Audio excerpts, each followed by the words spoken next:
امیدوارم عالی باشید. امروز میخوایم بریم روستای کنگ، روستایی که در 19 کیلومتری غرب طلقبه و 29 کیلومتری مشهد واقع شده.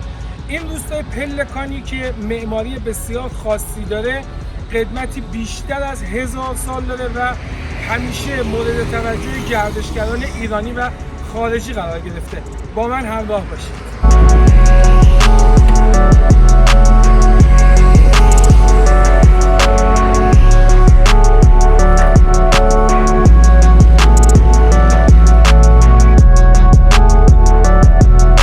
روستای پلکانی کنگ در دامنه‌های کوههای بینالود قرار داره و همونطور که گفتم در 19 کیلومتری غرب طلقبه و 29 کیلومتری مشهد واقع شده. این روستای تاریخی با قدمتی بیشتر از 1000 سال با معماری پلکانی به عنوان مقصدی برای گردشگران ایرانی و خارجی محسوب میشه.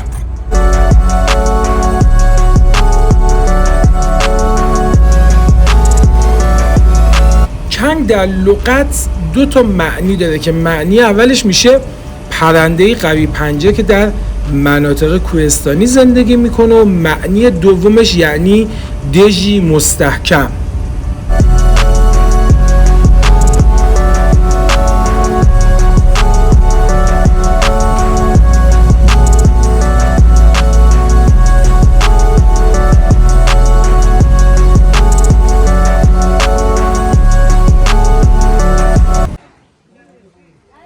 خب ما رسیدیم روستا و اینجا دیگه باید ماشین رو پارک کنیم و بقیه راه رو پیاده بریم.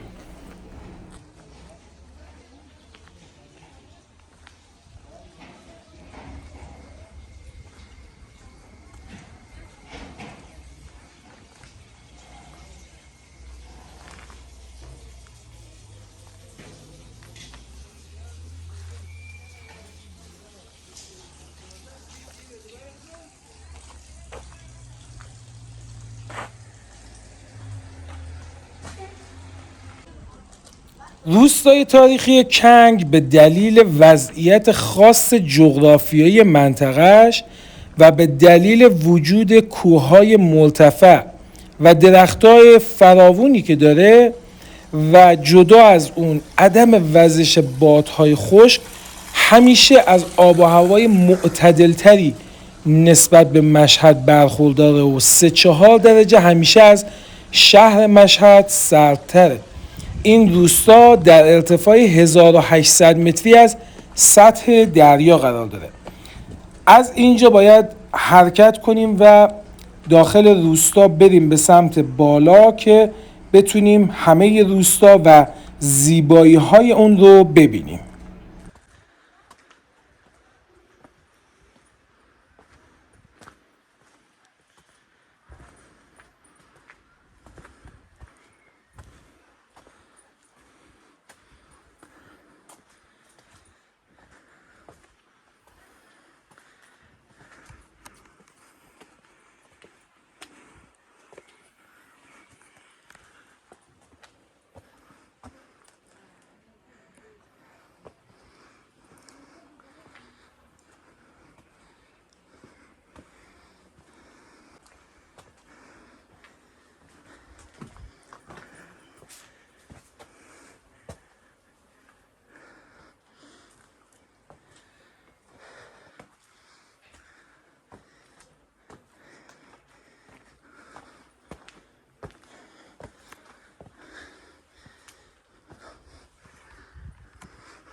خب اینجا در ارتفاعات روستای کنگ اقامتگاه‌هایی ساخته شده که برای مسافرین و توریست ها هست که میان و اینجا از این اقامتگاه ها استفاده میکنن.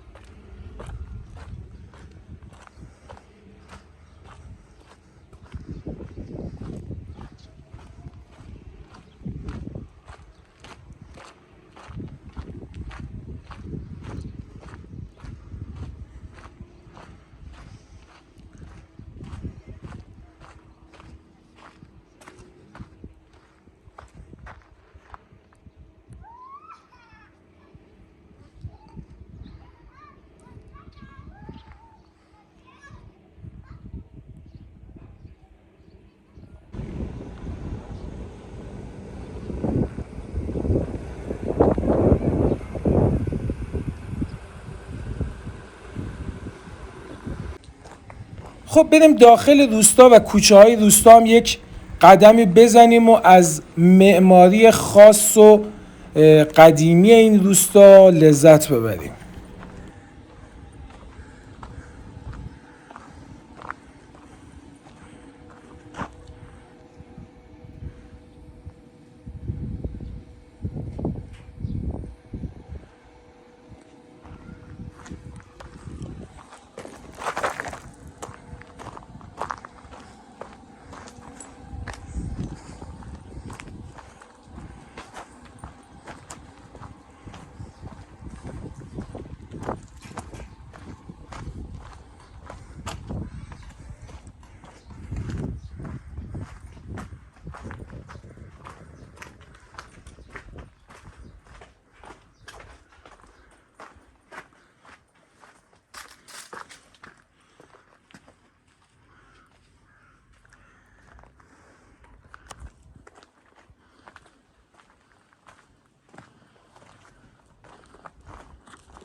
اینجا داخل یکی از خونه‌های قدیمی این روستایی که در حال بازسازی خواستم ویو و مناظر زیبا و فوق‌العاده‌ای که از داخل این خونه دیده میشه رو ببینید.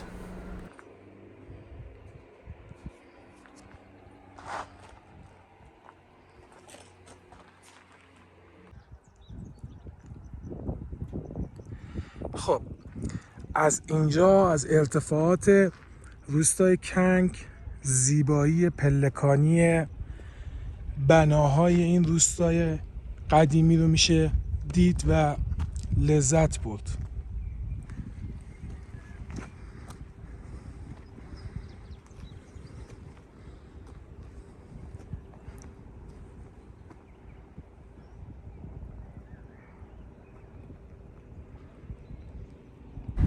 روستای کنگ بجز بافت تاریخی که با هم دیدیم، باغ‌های میوه و رودخانه و گورستان تاریخی داره که میتونید با اقامت در این روستا از اونجاها هم دیدن کنید.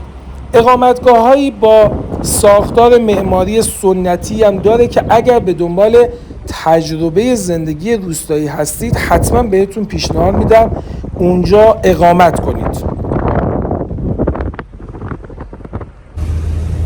از اینکه در این سفر هم همراه من بودید ازتون ممنونم و اگر از این ویدیو خوشتون اومد با لایک کردن من رو حمایت کنید. شاد پیروز باشید. خدا نگهدار.